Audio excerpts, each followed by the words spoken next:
Okay, off we go. Let's talk about the deliverables for a moment. Everyone is working their way through deliverable 2, 2D to 3D. Any questions about deliverable 2? So deliverable 2 should be pretty straightforward. We are using Matplotlib's 3D drawing routines. And we're also using its real-time drawing capabilities. It wasn't exactly set up for this. It will work pretty well, but as we go forward in the weeks to come, we're going to be adding more and more material, more and more complexity to what's drawn in the real-time loop. And it might start to get a little bit clunky, especially if your laptop is a few years old.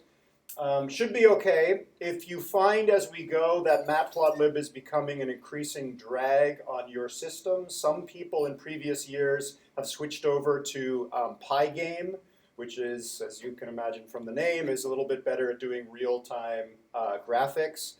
Pygame is all 2D, but if you draw the wireframe of the hand in 3D and 2D, if you do it in the right way, it looks 3D.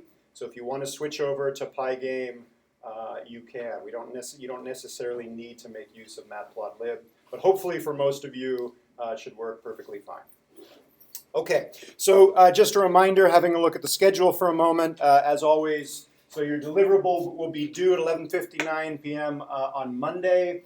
We'll talk about deliverable 3 on Monday. I will put up deliverable 3 when I get back to my office today. Some of you have finished deliverable 2 and want to get ahead on deliverable 3. So I'll put that up sometime this afternoon. Any questions about the deliverables? I think by now everybody has worked out all the installation headaches with the Leap Motion SDK, Matplotlib, hardware, software, all good. Anybody still having installation issues? One person. Okay. You look new to me. Yeah. Okay. To the TA, Okay, all right. Let's come up and see me after class and we can just talk about catching up. Any other installation headaches? Okay, good. You're over the difficult part of the course, installation. Okay, so let's get back to lecture then. We're working our way through the first of these 5 themes, just kind of an overview of what HCI is, why HCI is kind of different from a lot of the other computer science things you might have seen. We're trying to keep the human in the loop. When we talk about keeping the human in the loop, what humans are we talking about, right? So if we're trying to design the next social network app or the next app for Leap Motion, who exactly is going to be using it? What are they going to be doing, the activity? What's the context in which they're going to be doing it, right? What's the physical, social, cultural context that may influence whether your technology works or not? And once we've scoped out the who, the what, the where, and the when, then you can move on to T, the technology, which is how. How are you going to support people conducting these activities in the range of physical and social contexts that they might use it? Okay, once we've started to scope that out, then we can sit down and actually start to try and design this technology. And as we start to create prototypes, how do we actually know that we're supporting all the Ps, all the people we hope will use it in the right way? Are they able to actually carry out the activities they want? And does your software, is it robust? Does it hold up in the different physical and social contexts in which people are using the software? Okay, so we're going to finish lecture 3 today, our discussion of PACT analysis, and then we'll get into how to go about actually trying to make this design process systematic. Okay, so again, PACT analysis, we talked about this last time. We talked about this slow feedback loop as people are using your technology. Maybe the technology actually suggests new opportunities for ways for people to collaborate and leads to the next round of interactive technology. And I think we got here last time. So we're going to go through P and A and C for the next few slides for the rest of this lecture and sort of think about all the different ways in which people and activities and contexts may differ, right? We talked about this last time. There's some obvious ones, or at least hopefully they're obvious to you now, which are the physical differences. If you're capturing real-time 3D coordinates of people's hands, everybody has different hands. If we're talking about American Sign Language, lefties will instinctively sign with their left, righties will instinctively sign with their right, unless you tell them otherwise. And if you're not aware of that before you start writing your code, if you haven't thought about the physical differences in your target audience, you're going to be in trouble. Okay. Then things become a little bit less obvious, right? So what are the psychological differences, right? Some people's mother tongues, they read from left to right, so they're going to scan the screen from left to right, top right, bottom left, bottom right, or not. Most importantly, and we're going to get into this later in the course when we talk about cognitive psychology, people have a mental model that they're using to predict what's on the screen or what the software wants from them, right? We ended last time by thinking about this one. If these arrows exist in an app or a web page and there's no labels on there, does someone whose native tongue is not English, are they going to assume that this is in the English order, or are they going to assume it's in their native language order? If they have a lot of experience with the web, they know that the web is Anglo-centric and probably right means forward and left means back. There's two competing mental models here, right? They're trying to make a prediction about you, the designer. Did you just assume that everyone knows right is forward and left is back? Or did you realize that there may be a lot of people that are using this whose native tongue is Hebrew or something else, right? Where they might not necessarily read left to right. Okay. Usage differences, again, this one's kind of obvious, right? You might have people that are new to the system. You might have someone who's not very comfortable with computers in general. People that are immediately trying to figure out what are the keyboard shortcuts. You may have people that tend to be passive around technology or active, right? Some people might boot up your ASL educational software with the Leap Motion sitting there and wait for it to prompt them to do something. Or they immediately might start interacting with the system and trying to get it to do something. Okay. We've talked about this already quite a bit, how people differ. Let's think about what people want to do. So when we get to design in a moment, usually the starting point of design is people want to do something, and we're going to develop some interactive technology that will support them being able to do that. We just talked about the ways in which people might differ. What are the ways in which the activities they're going to carry out differ? Just as a reminder, the red box is there as a prompt for you to annotate these slides. So again, we can sort of unpack these things as we go. What particular activity are you trying to support with the new interactive technology you're developing? That's kind of a vague question. So can we make this more specific by thinking about the ways in which the activities may differ, or the particular aspects of the activity? So the first four here, as outlined in the book, sort of have to do with temporal aspects. How is this activity going to play out in time? Is it something that people are going to be doing minute to minute? Are they going to be checking their Twitter feed every minute or so? Is it something that's done daily? Is it some big task that's done once a year? Does that matter? So as I go through all of these different questions asking about the activity, I want you to think in the back of your mind of a hypothetical activity like teaching ASL using your software. And how do your answers to these questions about the activity start to change your thinking about how the software should behave, right? One of the implicit assumptions in most social media is that a lot of people check it very frequently.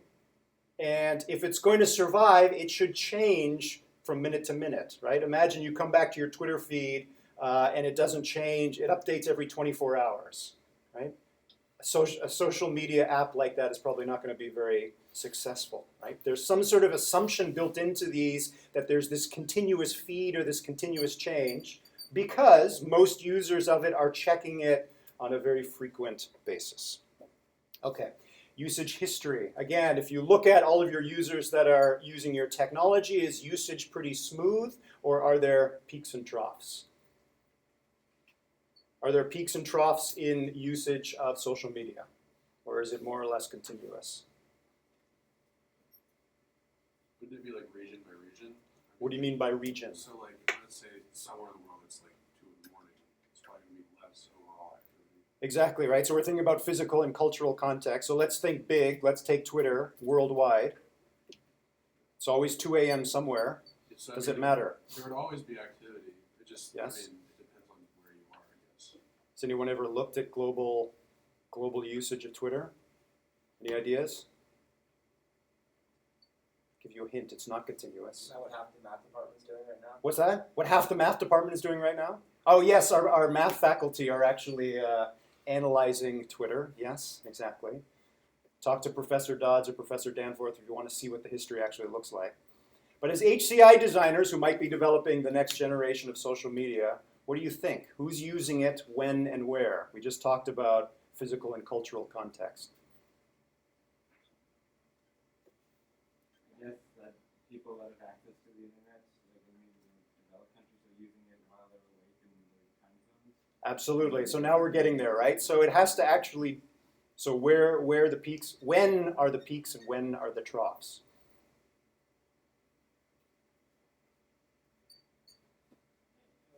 Do you know your time zones? Well, I guess a larger trough would be the time when it's nighttime in most of the Americas, and it would be daytime in kind of Central Asia. Okay. Not many people out there. Yeah, so when it's 2 in the morning here, Eastern Standard Time, and it's about 8 a.m. in Western Europe, and people haven't quite woken up and got on their Twitter feeds yet, that's where the trough is, right? Now, whether that matters or not, who knows? But it's important to think about those kinds of things as you're starting to design your system. Wouldn't that really only be important on the server side, though? It may, right? Exactly, yeah. So do you need to dynamically recruit more servers at certain times? Could you do some sort of dynamic load balancing on the servers? So it may not be specific to the technology itself. It depends. Okay. Let's see, continuous versus interrupted. So what is the activity that the person is doing? Are they going to use your app or your interactive technology and get the job done in one go? Or is it something where they're sort of coming, doing something, leaving, coming back, and continuing it, right? An obvious function of most apps is the ability to save or automatically save your place, right? It's actually not trivial if you think about electronic books and audio books where people might want to skip around a little bit, but usually you want to try and save place somehow. That one's kind of obvious, but there's some other subtle design issues that come up when you think about people that are using your software repeatedly to carry out parts of a task. This is going back now to a parable that was told by Herbert Simon, a Nobel laureate. Had nothing to do with software design. He was sort of thinking about technological design in general. And as Simon tells it in this parable, there are these two watchmakers, Tempus and Hora. They both made equally fine watches. However, the phones in their workshops would ring frequently. New customers were constantly calling them. However, Hora prospered while Tempus became poorer and poorer. In the end, Tempus lost his shop. What was the reason behind it? The reason behind it is that they both designed their watches in different ways, which we'll come back to in a moment.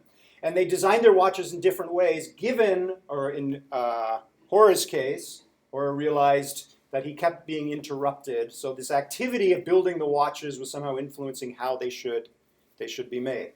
So the watches are made up of 1,000 parts. The watches that Tempus made were designed so that he had to put down a partly assembled watch, and it immediately fell into pieces and had to be reassembled from the basic elements. Hora realized this probably wasn't the best way to build things. So instead, Hora designed his watches so that he could put together subassemblies of about 10 components each. Once he had these 10 subassemblies, he could put those subassemblies together into a larger piece and then finally put those 10 pieces into the final watch. So without actually mentioning the design principle anywhere in this parable, what is the design principle that Simon was getting at in this example? Yes? Modularization, right? Again, it's ubiquitous in anything that humans build, whether it's physical objects or software objects, because the designers can't do it all in one go. But think about the things that you create in an app, right? It might save your place, but a lot of complex activities you might carry out in a software, like an IDE or developing software yourself, it's organized in a modular fashion, right? You can make a piece and then make sure that piece works, set it aside, work on the next piece, and so on, right? So This design principle comes up and is useful when you start to think about the activity. If it's an activity that someone can come and do all in one go when they interact with your system, maybe modularity isn't so important, right? Again, we're looking at how thinking about the activity, what your users are doing, influence how you should go about designing that technology. Response time. This one, again, seems trivial. You should have responsive software, right? You want to try and avoid the spiral of death as much as possible. But again, people have expectations about how long it should take a piece of software to respond. We already mentioned a few examples of this. What are some expectations users have that have to do specifically with response time? Double clicking on something. Double clicking, right? This is actually very tricky for people that aren't comfortable with that, right? Two slow clicks are two single clicks, and if the clicks are close enough together, it's one double click, right? This is a sort of conceptual thing that takes a little bit of getting used to, and that threshold between those two operations is not visible, right? You kind of have to figure it out.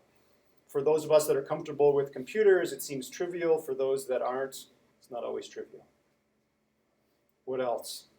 Like when it comes to things to do with moving, like one-to-one, like movement recognition, like an instantaneous response time like that, like moving a mouse. If you don't have, we shouldn't have to like wait, you know, to adjust to compensate for some difficulty the system is having. Absolutely. So if your app allows a mouse or a trackpad or whatever, if your users are trying to move something, they're immediately going to have the expectation that they're going to see something move or change on the screen in real time, right? No lag whatsoever. Because most of us have decades of experience of moving our body in space and seeing or feeling the sensory repercussion of that action, right? If you move a mouse and the cursor moves 1/10 of a second later, it's extremely frustrating and actually very difficult to operate a mouse under those conditions. You send an email, you make a modification to a document, you don't expect that the other person or whatever change you've made is going to immediately respond, right? We're more forgiving of response times for different actions, right? It depends what we're doing. A physical interaction, we should get some sensory result immediately, but a social interaction like tweeting to someone or emailing to someone, obviously we're not expecting an instantaneous response. It seems obvious once you say it, but that comes from our experiences of the physical and the social world. Okay, so those are the aspects of time in the activity that might influence how you go about making the technology. Then increasingly, obviously, the web is becoming a more and more social place. So what social dynamics might influence how you think about creating your technology? Is this interactive system something that's going to be used by one person? Is it going to be used by multiple people using the technology at the same time? So you have a Leap Motion at home, grab your flatmates and have them all put their hands over the device at the same time. How does Leap Motion, or the SDK just out of the box, deal with more than two hands? Has anyone tried it? Okay, go and have a look and see what you find out. Are we dealing with coordination or cooperation? So are people cooperating using the same technology, or is it a one-to-one interaction between a person and the interactive technology, but there's lots of instances of it going on simultaneously in different places, right? This all makes a difference. What is it that the person wants to do? Can they articulate what the activity is they'd like to do, or is it something that's vague? And if it's pretty well defined, you can usually take what they tell you about what they'd like to do, boil it down into a set of written requirements, develop code that instantiate that requirements, and away you go. If their description of what they'd like to do is a little more vague, which is usually the case in HCI, you need to do a lot more exploratory design, right? Create prototypes and use the prototypes to elicit from your target demographic what exactly is it they would like to do. Safety is kind of an obvious one. How do we make something where the context is going to be safety critical? Lots of feedback, explicit timing. How are mistakes, errors, or omissions handled? This isn't an HCI technology, but while we're on the topic of safety, the Therac 25 was a therapeutic device in the 1980s, which led to the worst computer bug in history. You can go and read about it online. The Therac 25 was a device to help people suffering from cancer. The patient would lie on the table. There were these very heavy metal blocks or X-ray shields with lead that could be moved along bars, and they would be moved into position between the patient and the electron gun, which would emit electron beam, hit the X-ray shield, and it would create a more diffuse cloud of radiation, which was diffuse enough not to harm the patient, but focused enough to try and kill the tumor. Here is an extremely boiled down version of the specifications for the Therac 25. Send a command to move the shields. The shields move. The command is sent to fire the gun, and the gun fires. What could possibly go wrong?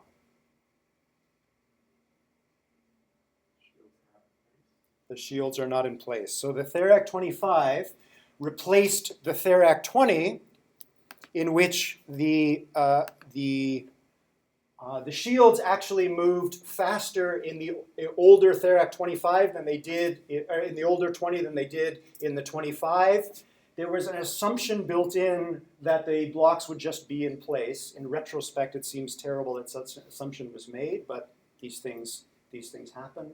So what actually happened in this case is a race condition, which are errors that have to do with wrong assumptions about timing. So in the Therac 25, the command was sent to move the shields. The shields started moving, but before they had reached the position, the gun actually fired and directly irradiated the patient. Killed 5 people, many, many more were injured because of this device. There is obviously an assumption here about physical context. How heavy are these blocks? Is the hardware, how does the hardware actually work with the software? Okay. So some of these aspects about activities and people really matter, especially in safety critical systems. Okay. Finally, now that we've gone through these 8 activities, now we can kind of start thinking about the technology. What are going to be the data requirements for this? What are going to be the server requirements? If we have a very trough and peaky usage, maybe we want to dynamically recruit servers rather than having a static number of servers. Now we can start to think about the technical side after having thought carefully about the activity. Number 10, we'll get back to this when we talk about visual design. If we know something about what the person is going to be doing, what do we actually want to broadcast to them? Okay. So we talked a little bit about people and how they differ, activities and how they differ, context and how they differ. We've already kind of covered this quite a bit. Physical environment or physical context. Where is the technology or where are people going to be using it? Does it matter whether they use it indoors or outdoors? What kind of ambient noise levels might be around when they're using it? Are they using it in a crowded space? Can we assume internet access? What are some of the aspects of physical context that affect leap motion? Forget people for a moment. We've talked about that already. The amount of lighting. The amount of lighting, right? So if there's an overhead light shining directly into your leap motion device, and you record training data for the machine learning we're going to be doing in a few weeks, some of you record under direct lighting and some of you do it in a darkened room, things are going to be much more difficult for the machine learning algorithm, right? It matters, and we'll have to think about this really carefully when we get around to that part. Okay, social context, again, we've kind of talked about this a little bit. How many people are going to be using it? Are they going to be using the technology together? Are different people going to be using it in different places at different times? I want to just talk about social context for a moment. I forgot to mention this on the previous slide, so let's go back to activities for a moment. Cooperation. Someone mentioned Google Docs last week, right? So there's been this desire in software for a long time to do real-time collaborative document editing. There were attempts to try and do this, and Google Docs kind of got it right. So the activity was pretty clear, what was going to happen. The cooperation was pretty clear. People on different machines are editing the same document in real time. What's really important to support that kind of activity? What feature are you going to have in the software that's going to have to support that to really make this work well? Some type of version control or maybe even a limitation so that two people can't edit the same thing at the same time and therefore delete one another's code. Okay, so the minute we're talking about collaboration, right, we need to think about version control. But version control is important also for people that aren't necessarily working on the same document at the same time, right? Code in general, GitHub, SVN, whatever you use. Version control is very important. But think about the specifics of this particular activity. Modifying the document together at the same time. You have to have some idea where we're editing. Exactly. You need to see where everybody else or where others are in the document. How did Google Docs do this? Different colored cursors. And let's see if any of you are looking at the schedule right now, right? Oh, I've got it hidden here. You can see that the colors of the cursors line up to the users that are in the top right. So it's very intuitive as you're working and you see a red cursor up here. I know that's my friend Jim, that's Susan over there in green. It's very intuitive with a minimum of ink, right? There's not a whole bunch of distraction. Oh, now this person is doing this, now this person is doing this, right? It seems simple in retrospect, but the Google designers thought carefully about the context, right? The physical and social context of working on the same document, maybe the same sentence or the same word at the same time, right? It's kind of not trivial. Okay, social context, again, we can talk about that one. Organizational context, so you're developing some software for UVM or a particular organization, some of the rules of how that organization works, and some are implicit, right? We talked about tribal knowledge. What's an example of an implicit rule that most of this group tends to follow? Say you tend to sit in the same seat, and that tends to be true in most classrooms at most universities and so on, right?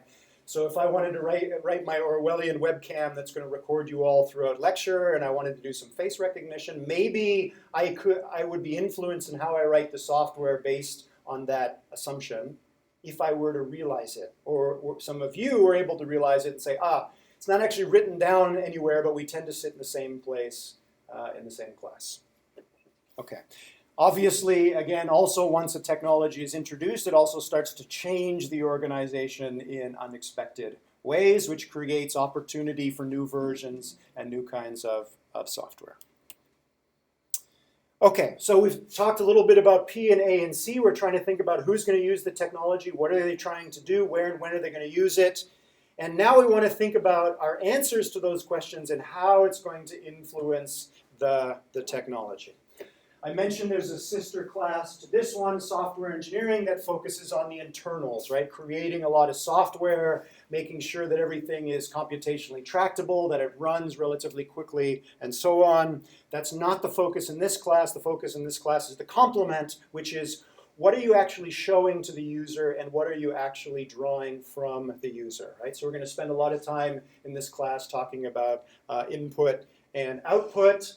How much data is coming in and how much data should you project back to the users, right? It's relatively easy to project too much information and users get confused. I'll send around a YouTube playlist of all of the projects from last year, of all the students that made their educational ASL software. Go and have a look. Some have much more visual clutter than others. So you need to project enough so that the user knows what's happening and whether the activity they're trying to carry out is actually progressing, but we don't want to overwhelm them. What is that sweet spot given your users and activities and contexts? What are the input devices that are appropriate to the task? And something we mentioned when we were comparing people and users and our input and output devices. Can a piece of technology actually change its input device by exploiting its output device? What was an example of exploiting this feedback loop that we talked about 2 weeks ago?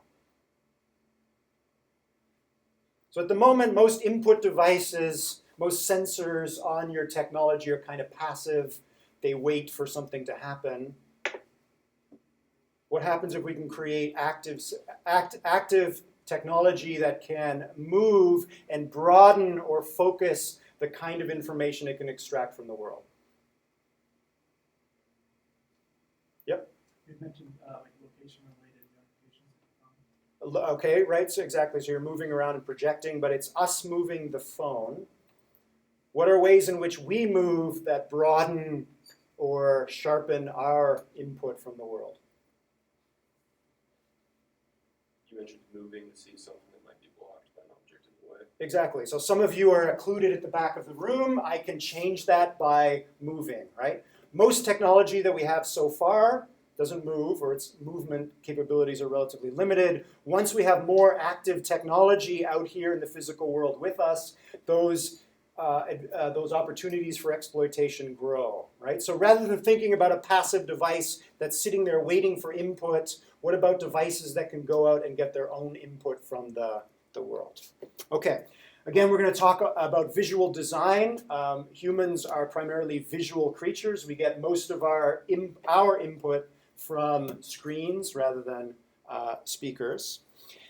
There are pros and cons to different kinds of visual output that you can supply. So video and speech tends to be streamy, and icons and text and so on tend to be chunky.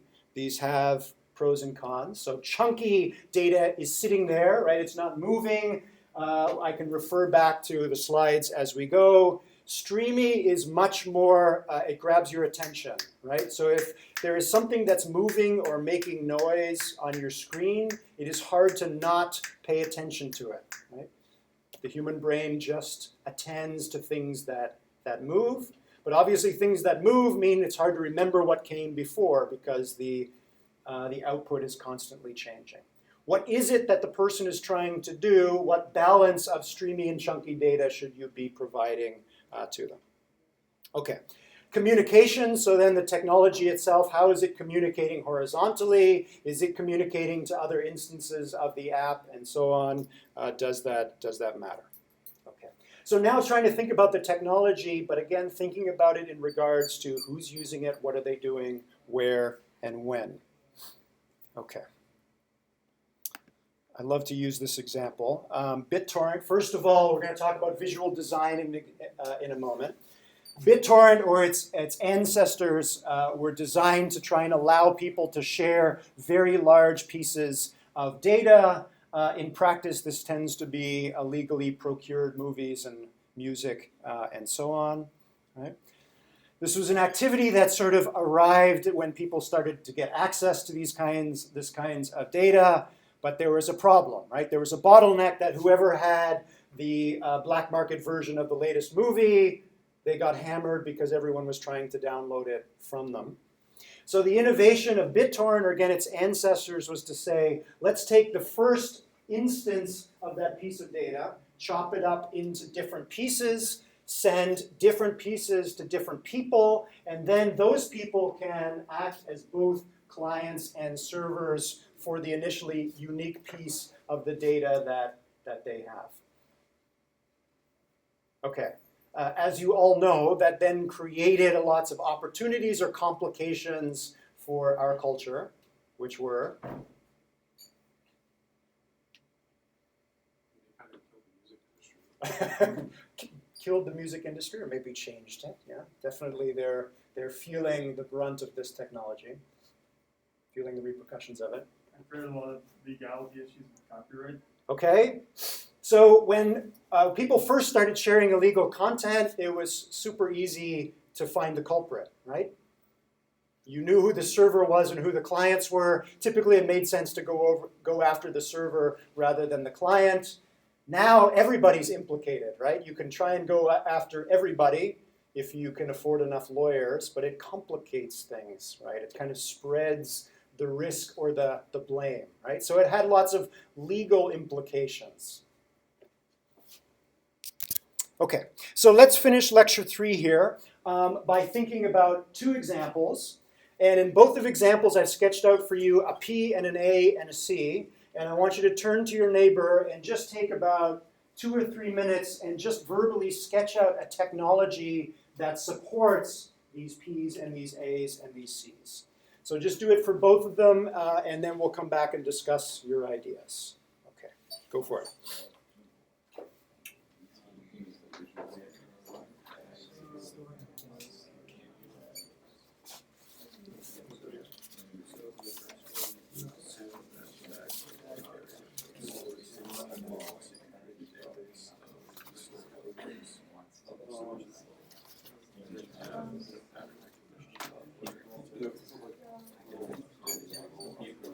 I was thinking, you could also add like your quantity.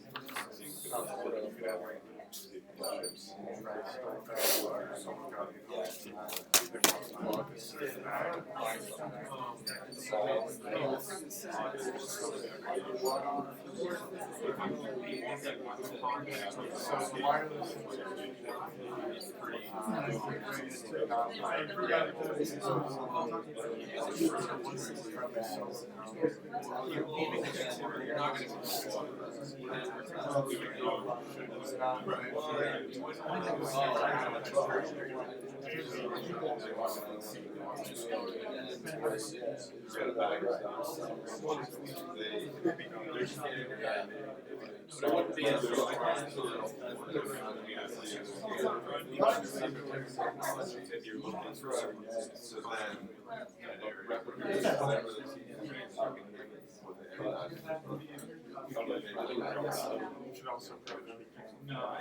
so after you buy it,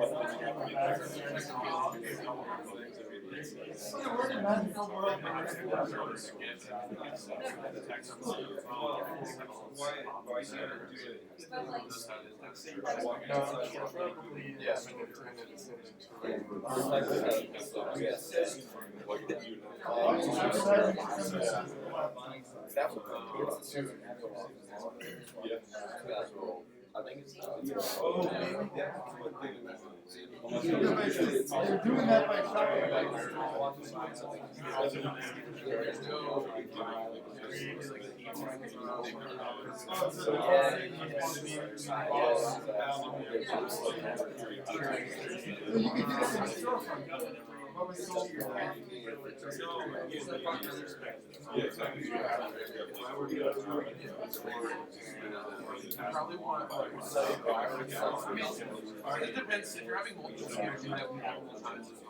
Okay, let's talk about number one for a moment.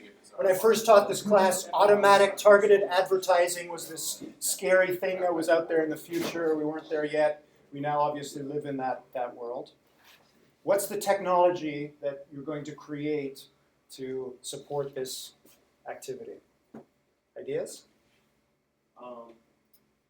RFID technology through like gates leaving the store. Like they have those gates where if you leave something without paying for it, then they go off because it's not checked or whatever. Okay. So you can use the same technology with what the item is, and use that according to like you can use that data to extrapolate what people are buying, and then you can change your storefront according to that. Okay, sounds good. You started by mentioning RFID tags. For those that don't know, tell us what an RFID tag is. They're Anybody want radio frequency. radio frequency, right? So you send out a little bit of a pulse. They gives them enough energy to communicate a small squirt of data back, You right? have to be really close. It's not like a long range. You have to be really close. There we go. Physical context, right? Which is being influenced now by this particular path, technological path we're following. So RFID tags, where do you want to put them? They're just on the clothes, on the bag, on the person. I guess one way to do it kind of like put them almost in like the receipt. Okay. That would be, you'd need new receipt printers for that, but Okay. they're relatively cheap to produce, so. That's an interesting idea. Okay. Yes. Could it be easier, considering things like Apple Pay are more common now, Okay. to simply have the phone, an opt-in where the app broadcasts it to the store, and that's your most recent purchases? Sounds like a great idea. That's actually what my web grocer does. What's that? That's actually what my web grocer does. Ah, okay, okay, very good. So it's a good solution, but again, let's think about the cultural and organizational context here, right? So a store says, I guess that's okay. I don't know if most people are going to opt in, right? It would be nice to make this a little bit easier for us to get our targeted advertising out there. So we need to think about the stakeholders here, right? We're talking about the shoppers, the merchants. The merchants would probably like to have something that really lowers the barrier of entry. Well, I mean, on that note, like a lot of people opt into things without reading them, so. A lot of people, exactly, right? So maybe we can just You assume probably get most the people masses will anyway. opt in. Perhaps, perhaps. I mean, if you offer a discount to people Ah, opting in, excellent. then the store might make more money by having targeted advertising than they give out by having this discount. Where and when do they opt in or learn about this discount? At the cashier. Okay, makes sense. Yeah. Are you talking about people walking outside of stores who are having bought from the store? Ah. Or buying habits of individuals in the store? Doesn't say, right? Exactly. Does it make sense for someone to buy something in the store, leave the store, and that store advertises to them, Well, yeah. right? So this, Target does. again, it doesn't matter. It's just that we're asking these questions. What other options, technological options, are possible here? RFID tags, apps where you opt in, discounts. What else matters here? So I was thinking that, you would assume that people walking around the mall are shopping from stores in that mall. So I was saying that you could have a database full of logos for the stores in the mall. Okay. And then use pattern scanning software Ah. to determine where people are shopping in the mall. Excellent. So we've got a camera and it's looking at the logos on people's bags walking by. Mhm. Okay, good solution. Now that immediately should start you thinking about the organizational repercussions of that, right? So I'm a merchant in the mall. I love my logo, and I realize that your software is not recognizing the logos on bags from my store. Am I going to change my logo? What repercussions might come about, assuming that this is causing people to buy more in the store that adopted your software? Might I now start designing my logo so it's more recognizable by your system? I think probably the cheapest way for everyone to adopt that sort of technology would be to do barcode stickers or something like that. Sure. Because then you could actually say exactly what that person bought, not just that they purchased from that store. Okay, And you could have some sort of sensors actually taking that data and filtering through it. makes sense. So maybe QR codes or something that's pretty straightforward. Let's switch to number 2 for a moment. Wireless sensors deployed to the rainforest. What sorts of physical and cultural contexts might matter here that influence your thinking about the technology? Like least invasive to the environment itself. Okay, right. How are we going to get the sensors there, and how are we going to draw data out of them? Maybe camouflage so that local wildlife doesn't attack it. Okay, camouflage them. Is this going to disrupt the local fauna? Making sure they're waterproof and can survive the environment, especially if they're measuring rainfall. You have to think of what could come through that would damage it. Absolutely, right. So I put this example up here. It's really good to start thinking about physical context, right? Things that might matter. Yes? For wireless, how can making sure they communicate through dense foliage? Aha, exactly, right. What are we going to go for here? Is this cell phone? Is this Wi-Fi? Is it radio? What are we going to use? And it's going to be influenced by physical context. Yes? Just like powering them through like renewable resources that don't pollute the environment. Right. How are we going to power these things in this particular situation?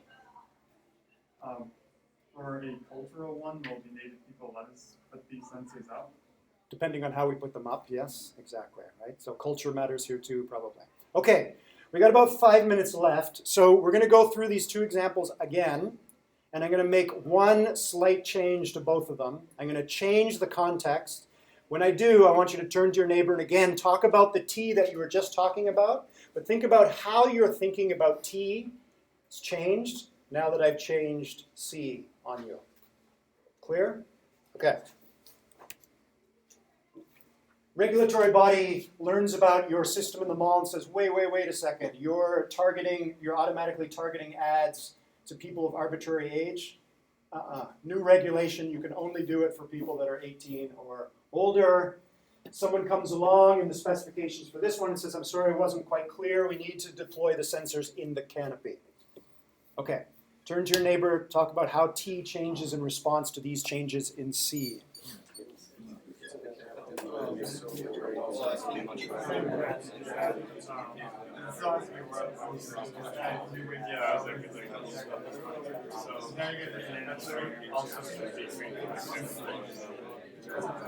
Yeah, or obviously you can they should have really strong attachment to a lot with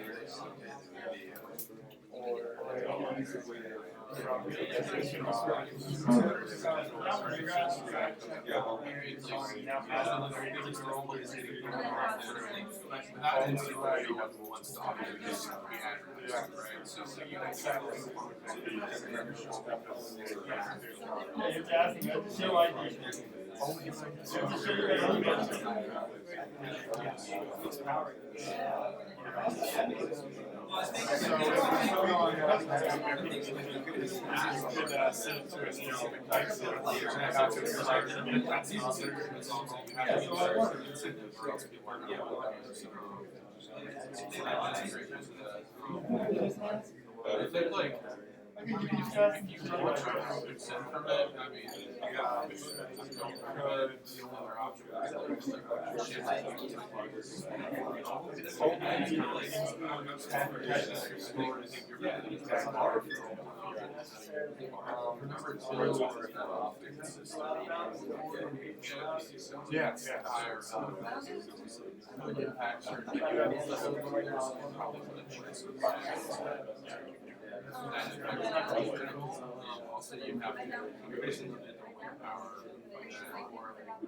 for sure.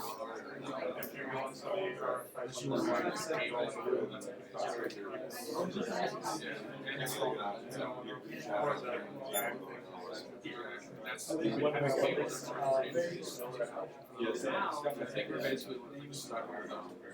that's obviously solar problems. Solar is the easier.